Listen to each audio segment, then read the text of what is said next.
नमस्कार दोस्तों, a very warm welcome to Jhalak, a series of weekly current affairs by Disha publication.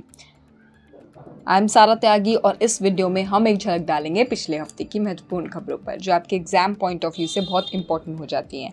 चाहे आप किसी भी एग्जाम के प्रिपेयर कर रहे हो, be it UPSC, SSC, railway, banking, CDSE, NDF, CAT, these current affairs are going to be really important for you.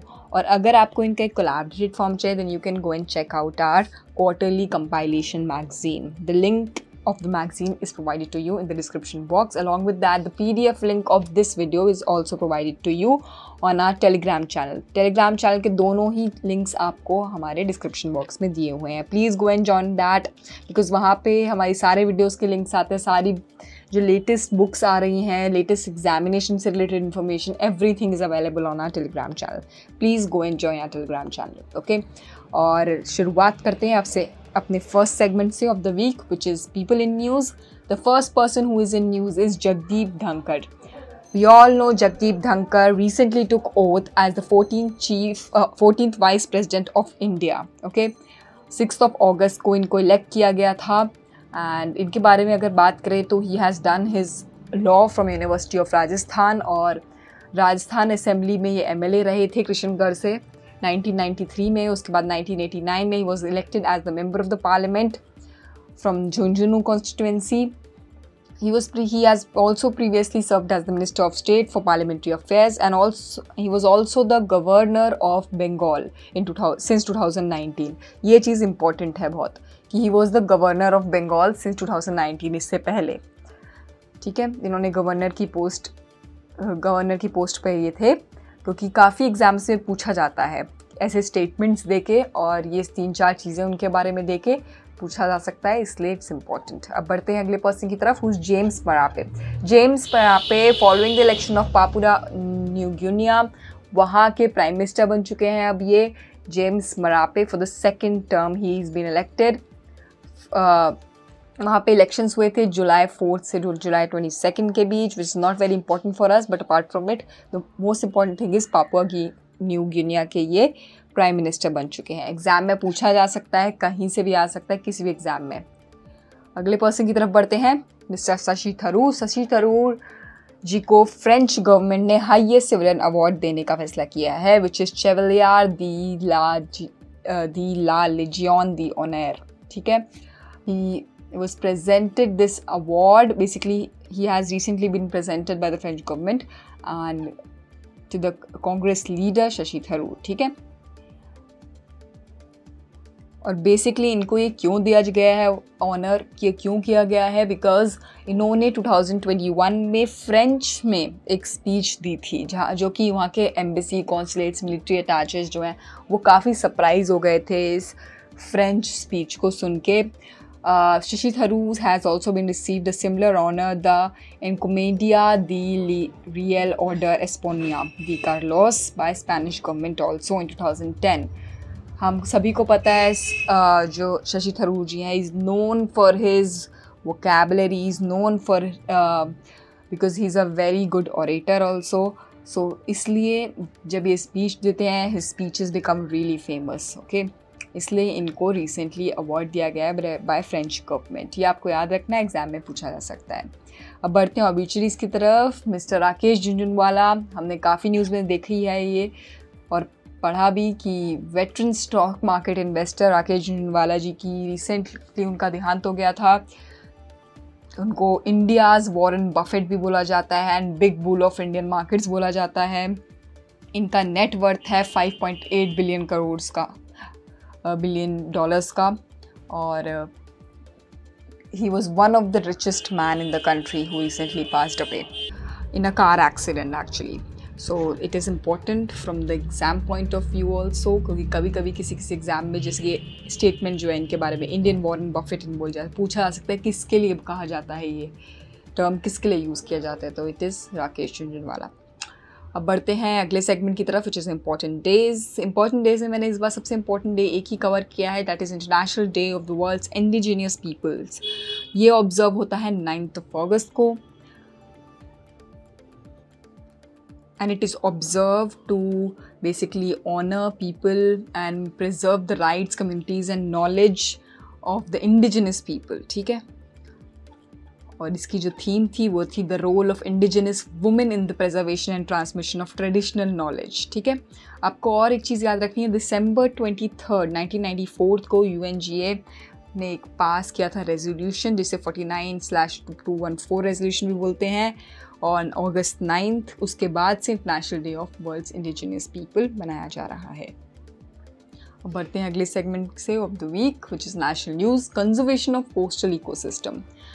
Controller and auditor general CAG जो हैं उन्होंने एक परफॉर्मेंस ऑडिट रिपोर्ट टेबल की थी बेसिकली पार्लियामेंट में, जिसमें कि यूनियन एनवायरमेंटल मिनिस्ट्री ने जो स्टेप्स लिए हैं to conserve India's coastal ecosystem और जो सक्सेसफुल रहे हैं उसके रिगार्डिंग एक रिपोर्ट प्रेजेंट की थी, कंजर्वेशन ऑफ कोस्टल इकोसिस्टम। ठीक है, तो इसलिए मैंने ये न्यूज़ कवर की है आपके लिए। National coastal zone management authorities is still functioning as an ad hoc body impacting constituency in coastal conservation. ठीक है, अब जो सवाल बन सकता है एग्ज़ाम में वो इसी तरीके से बन सकता है कि ये जो परफॉर्मेंस ऑडिट रिपोर्ट है वो किसने टेबल की थी पार्लियामेंट में रिगार्डिंग द कोस्टल मैनेजमेंट। ठीक है, कंजर्वेशन ऑफ कोस्टल इकोसिस्टम, ये थी controller and auditor general of India ने टेबल की थी। ठीक है, अब अगली न्यूज़ देख लेते हैं। 11 रामसर साइट्स। सो इंडिया में रिसेंटली ऐड की गई हैं 11 मोर वेटलैंड्स। ठीक है, in the Ramsar list. Total wetland sites जो इंडिया में अब हो गई हैं 2075। ठीक है, जो कि कवर करती है 13,26,677 हेक्टर लैंड को इन टोटल मैं बता रही हूँ। और 4 साइट्स रिसेंटली ऐड हुई थी। तमिलनाडु में ऐड हुई थी, 3 from Orissa, 2 from Jammu and Kashmir and 1 each from Madhya Pradesh and Maharashtra. ठीक है, 2022 तक 28 sites have been included in the Ramsar sites till now. Okay, ये आपको याद रखना है। और आपको इतना भी बता देती हूँ कि उत्तर प्रदेश में 10 रामसर साइट्स हैं और तमिलनाडु में सबसे ज़्यादा रामसर साइट्स हैं इंडिया की। ये क्वेश्चन बन सकता है कभी भी। ठीक है, total 14 that is in Tamil Nadu जो कि सबसे ज़्यादा है इंडिया में। उसके बाद उत्तर प्रदेश में है सबसे ज़्यादा रामसर साइट्स, और जो कंट्री है वर्ल्ड की उसमें बता दूं कि यूके में, यूनाइटेड किंगडम में सबसे ज़्यादा रामसर साइट्स दैट इज़ 175, और उसके बाद मेक्सिको में 142, और इंडिया में टोटल कितनी रामसर साइट्स हैं वो हैं 75। अब बढ़ते हैं अगली न्यूज़ की तरफ, which is new Vande Bharat train has been ready to be rolled out. हमारे यूनियन रेलवे मिनिस्टर जी जो अश्विनी वैष्णव जी हैं उन्होंने इनॉग्रेट की है वंदे भारत ट्रेन का new prototype at ICP Chennai recently. Okay, वहाँ पे कंप्लीट हुआ है ICP चेन्नई में, ICF चेन्नई में। और अब जो एक विज़न है प्राइम मिनिस्टर नरेंद्र मोदी जी का 75 वंदे भारत ट्रेन्स का, वो मैन्युफैक्चर हो रही हैं धीरे धीरे, और बोला जा रहा है कि अगस्त 2023 15 अगस्त 2023 को सभी ट्रेन्स मैन्युफैक्चर हो जाएंगी under this project. First one, और यही बता देती हूँ आपको, फर्स्ट वंदे भारत एक्सप्रेस जो थी वो प्राइम मिनिस्टर नरेंद्र मोदी जी ने 15 फरवरी 2019 में कानपुर से प्रयागराज वाराणसी रूट पे के लिए लॉन्च की थी। अब अगली न्यूज़ की तरफ बढ़ते हैं। Dronathon, what is Dronathon? Dronathon has been launched by Indian Army. अब आपने बहुत बार एग्जाम में देखा होगा, CDSE हो गया, CAPF जैसे एग्जाम्स हो गए, उसमें ड्रोनाथॉन किसने लॉन्च किया है? तो आपके ऊपर 4 ऑप्शन दे दिए जाएंगे, Indian Army, is it Indian Railways, ऐसे is it some other 2 organisations, इस तरीके से दे दिए जाएंगे। तो इसने किसने लॉन्च किया है? इंडियन आर्मी ने लॉन्च किया है। Launch the Him Dronathon programme in collaboration with Drone Federation of India. ये आपको याद रखना है, extremely important from the exam point of view.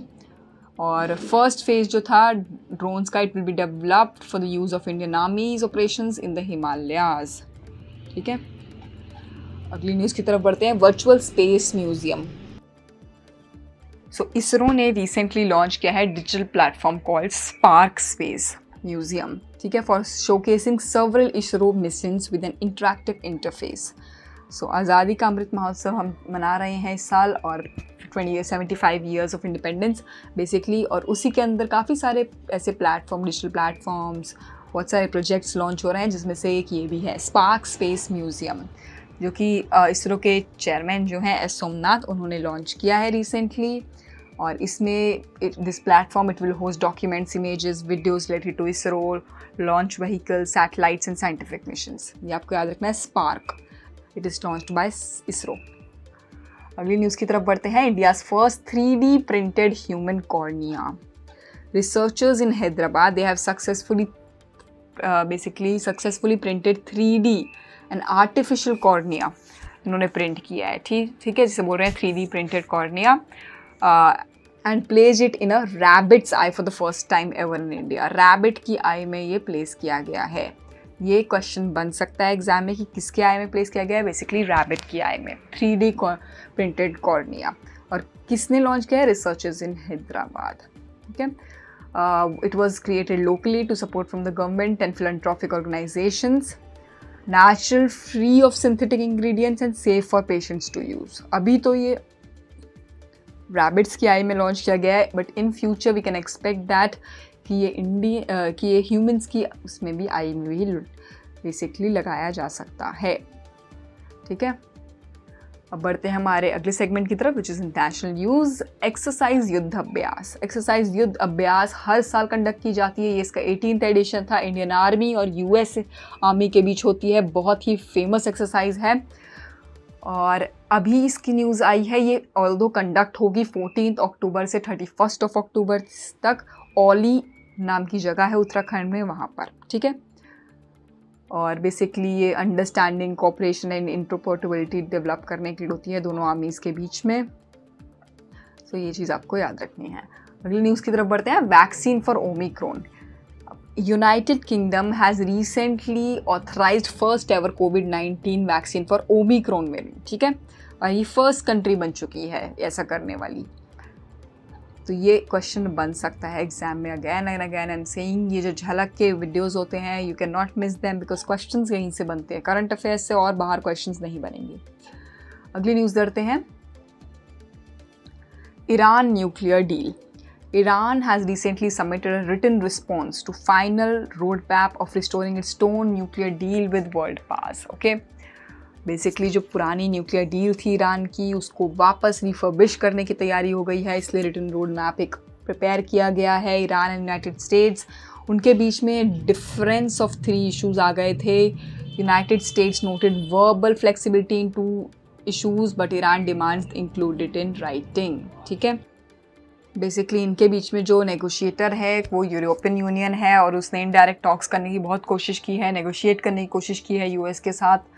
और डायरेक्टली भी कोशिश की गई थी farmer US president Donald Trump के साथ about the nuclear deal in 2018 unilaterally, but चीज़ें सक्सेसफुल नहीं हो पाई। और आपको बता दूं कि जो न्यूक्लियर डील है, Iran can enrich uranium of 3.67% purity and accumulate 300 kilograms of uranium under the scrutiny of international inspectors and surveillance cameras. But now Iran क्या करता है, वो इनरिच करता है uranium up to 60% purity and has accumulated 3,800 kilograms of uranium, ठीक है।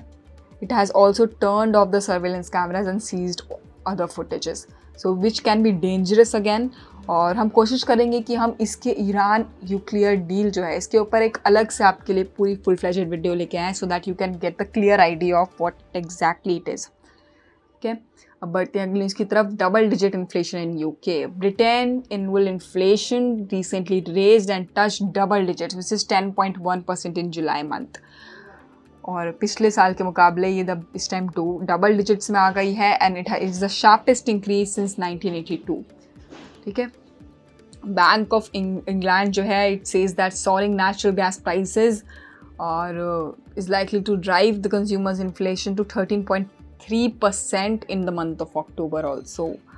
और ज़्यादा बढ़ेगी ये एक्सपेक्ट किया जा रहा है। और इसके काफ़ी ज़्यादा रीजंस हैं after the Covid pandemic also and after Russia का जो वॉर चल रहा है यूक्रेन के साथ, वो भी, और अनप्रेसिडेंटेड इंक्रीज़ हो रहा है एनर्जी के प्राइजेस में। वो हर जगह पे हो रहा है। हम इंडिया में भी देख रहे हैं that there is lot of inflation happening. But जो इसके मेजर जगह हैं वो रहेंगी आपकी UK, रशिया, वहाँ पे ज़्यादा देखने के लिए मिल रहा है, ठीक है। अगली न्यूज़ की तरफ बढ़ते हैं, peace commission. So basically Mexican president जो हैं एंड्रेस मैनुअल लोपेज ओब्राडोर, उन्होंने एक आइडिया मुतब किया है विच इज़ पीस कमीशन। उन्होंने एक प्लान प्रपोज किया है कि रिटन प्लान यूएन को सौंपा है कि एक पीस कमीशन बनना चाहिए जिसमें कि Pope Francis, UN secretary general और Indian prime minister Narendra Modi, इन तीनों का नाम शामिल होना चाहिए, सो दैट पूरे over the world it can be created as a unanimous body, peace commission. ठीक है, although it is still under process, it is just an written statement that they have proposed a plan, nothing substantive is here happening, but since it was in news I have covered this, because कभी कभी ऐसा होता है कि आप किसी group discussions में जाते हो, so you can obviously put this up as a point.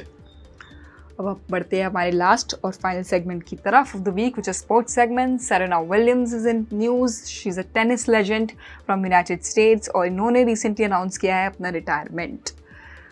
She turn into a professional tennis player in 1995। 1999 में यूएस ओपन इन्होंने जीता था। She won her first major single titles in US Open in 1999। Okay, 2002 में French open and 2003 में Australian open जीता था इन्होंने। ये सारे इनके 4 मेजर सिंगल टाइटल्स इन्होंने जीते हैं। ग्रैंड स्लैम तो इन्होंने जीता ही है और सेरेना स्लैम के नाम से इनको बोला जाता है जब से इन्होंने ग्रैंड स्लैम्स जीते हैं। और सिंगल्स की रैंकिंग में ये वर्ल्ड पे नंबर 1 आती हैं। ठीक है, तो और in 2012 she claimed Olympic gold also and became the first tennis player who won the career golden slam in singles as well as doubles. ठीक है, रिसेंटली इन्होंने अपना रिटायरमेंट अनाउंस कर दिया था, which is again a very big news.